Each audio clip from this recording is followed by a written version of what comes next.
Good morning, happy weekend, and welcome to another episode of the Fashion Insider Trading Tips. This week's topic is on independence, and I love you all, but I gotta go. That's the topic. I love you all, but I gotta go. Independence. Um, I was working at an agency in London, and one of the most diverse agencies I've ever worked at, culturally and ethnic wise.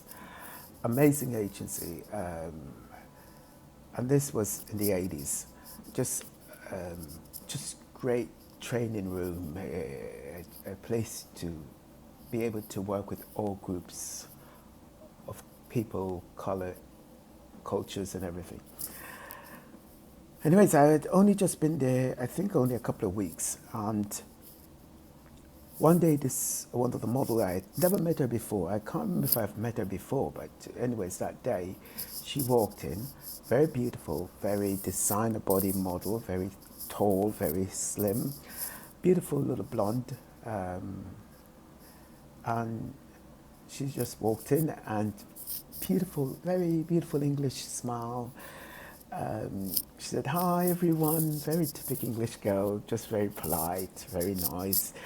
"Hi everyone," and all the agents just had their phones at their ears, and they all ignored her. And I said, I was new, so I was trying to make sure that I was at least introduce myself.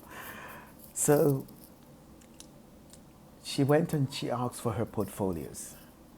And so there was a person that would send out the portfolios to the client. At that time, clients would request a portfolio if they're interested in the model for a job.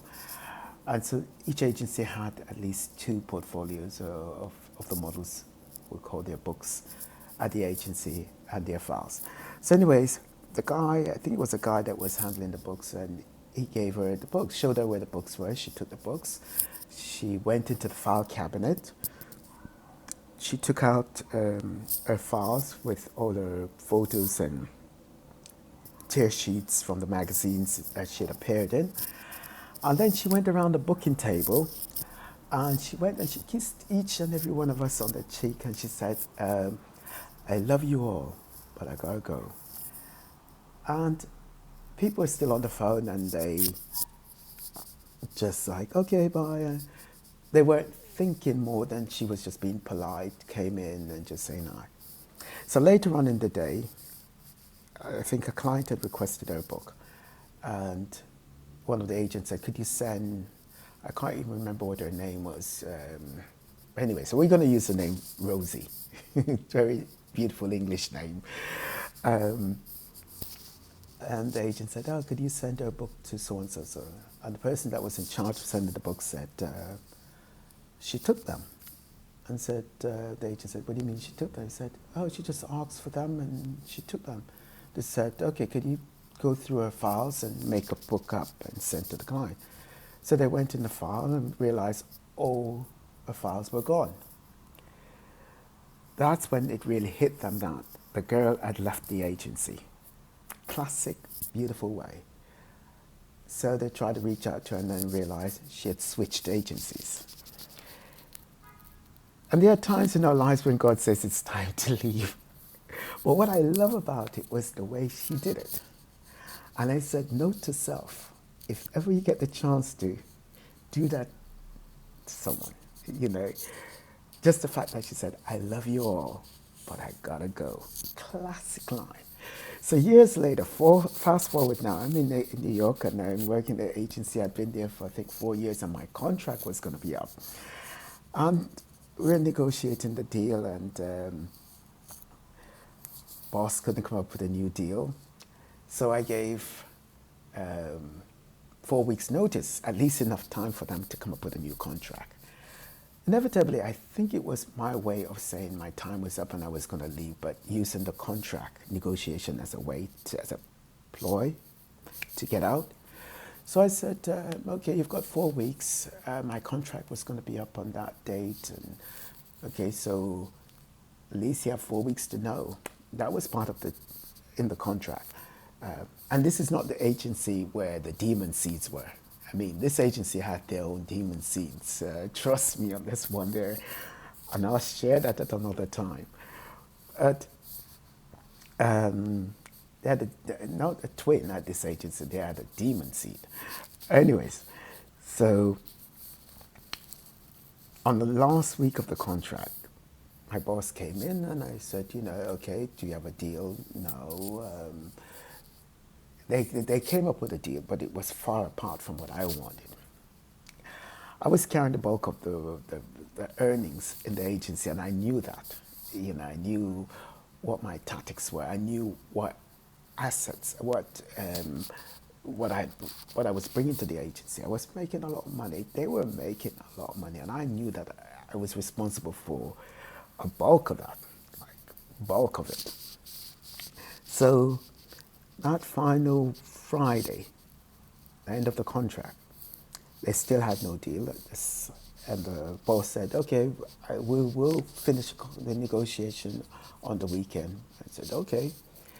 But on the Friday, I thought, nah, baby, let me at least say my goodbyes. So I went around the board to all the agents. I did what that lovely English girl did. I kissed everyone and I said, I love you all, but I gotta go. And I remember one agent made a snide remark saying, he's going to be back on Monday morning. I was like, okay, see you then.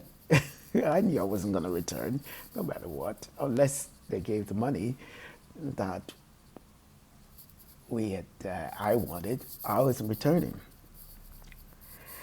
And so, of course, Monday morning, Sunday, the deal wasn't done. It was still far apart. They made some gaps, but it was like, no, move on. Like that model, she knew she had to leave that agency in order to fulfill her purpose in life. I knew I had to leave that agency. It wasn't even so much about the money. It wasn't about it really. But the money was a reason to leave. Because right after I left, I was able to achieve so many great things with the United Nations and on women's rights, on female genital mutilation, so much more, and children with AIDS that were abandoned. And I used that time to do things that I enjoyed before going back to another agency. So that comes to my point about how Jesus knew when he chose Judas to be one of his models. He knew Judas would betray him. That was part of the plan. Judas was one of the models he chose because Judas had a part to play. Every model agency chooses a model, and a model chooses an agency that they would like to represent them. But inevitably, at some point, the model is going to leave, or the agent has to tell the model to leave. And the fact is that sometimes we hold on to the things that we know. Even though we know it's time to move on, we hold on because it's so comfortable and we get so used to it. But I think in life, just as Christ knew that when he chose Judas to be one of his models, his disciples, he knew that one day Judas was going to betray him for some money or whatever, and that he, Christ, would have had to go to the cross to pay the price for all our sins. He knew that his mission on earth was over, and that was part of his plan. He didn't come to stay. Sometimes we get too comfortable that when we go to a place that we work or a relationship, whatever, we become so comfortable, even though it may make us miserable, we still stay on.